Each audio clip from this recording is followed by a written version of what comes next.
I hope you had a wonderful Christmas or whatever holiday you celebrated last week. Also, happy 2021, we finally made it to the next year.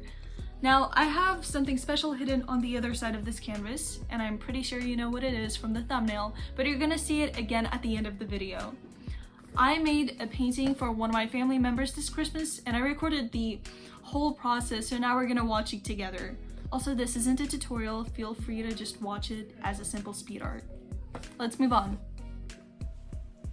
Whenever I create portraits based off of photos, I usually scale the images to a factor that fits the canvas, which is why I'm holding up a ruler. In this case, I found a beautiful photo of a lion that I'm intending to paint. Here, I'm carrying out a little math work with the dimensions of the facial features. I needed a good base of measurements because, from what you're going to see, everything else will divert from the original photo. I decided to go for a completely different color scheme that required a very different technique of shading. Also, I realized that the other ruler was in fact not in centimeters, so I had to make sure that I kept switching between the two I had, one for measuring the original and the other for the replica. Oh, I said this isn't a tutorial? Okay. By the way, the reason this isn't a tutorial is because I was experimenting with the colors and didn't want to give any faulty advice. Anyway, I'm so thankful for this holiday break because honestly, I did not expect distance learning to be such a toll.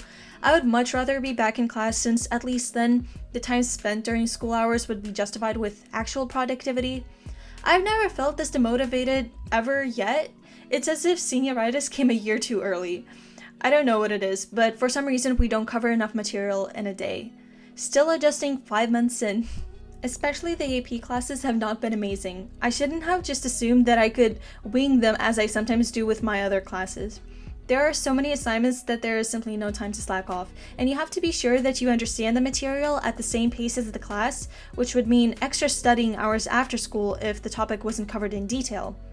And that happens frequently in online school. There are a lot of new concepts to be crammed in with only so much time, so you end up teaching yourself the material by yourself more often than actually learning in class, unfortunately. On the other hand, you can hold yourself accountable for your methods of teaching, if only we had a little more time. At least the APs never leave you bored since you're always active. Besides school, it's kind of interesting to think how much has changed during the year and how much will go back to the way it was. For instance, my music taste. Were any of you surprised when you received your Spotify Wrapped and possibly discovered that you were listening to Gimme Gimme Gimme by ABBA and maybe some Britney Spears at the beginning of the year? No? Well, I sure was.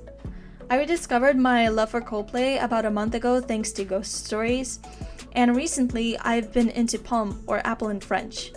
I recommend her music. The words are also easily comprehensible if you're taking French, so might as well try listening for some audible practice. My favorite of her songs is Soleil, Soleil, meaning sun, sun. Maybe some of you will take a liking to it. And while on the topic of recommending music, might as well go check out Underscores on SoundCloud. I'm planning to release a few songs and I do have some study music posted already, because I started using GarageBand this fall and maybe in time will take a step up. Music has really been my salvation during social distancing because more than any of my other hobbies, it does a great job of protecting me from my own thoughts because it's a dark place quite often. Hey, look at that. I've been talking for 4 minutes straight. I pretty much learned how to maintain a conversation with myself. See, that's another perk with YouTube. You listen to yourself enough and soon you start picking up on the patterns and traits of your own personality. How long you can hold the same topic for, or when you start running out of vocabulary that makes you seem formal and articulate without sounding pretentious. Quarantine has left me alone with my thoughts far too long. The self-reflecting has gotten to a point where I embody the reflection of me more than my actual self. It's almost as if I'm the third person to my story. Does that make sense? I feel like there may be a book out there with a similar prompt, but basically any novel with the future self observing the past self can match. A little much self-evaluating, perhaps. So that's how I've been spending my 2020 quarantine. I'm still trying to read more, and there are a few novels I have in mind to finish, in addition to the music I'm trying to write right now. 2020 has been a real hassle, so I think I speak for everyone when I say, bye. We've learned, matured, but now it's time to move on. It may not be the fresh start we wanted, but we still continue setting those goals and New Year's resolutions. which is kind of cool because it shows how resilient and flexible we are. 2020 built us that way, and every year before that.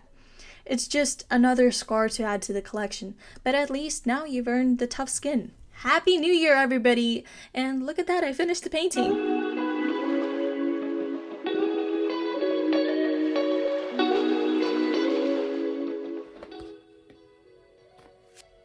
Ta-da!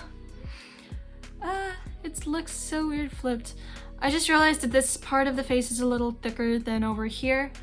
It's actually funny, I test my paintings to make sure they're not lopsided by looking in the mirror.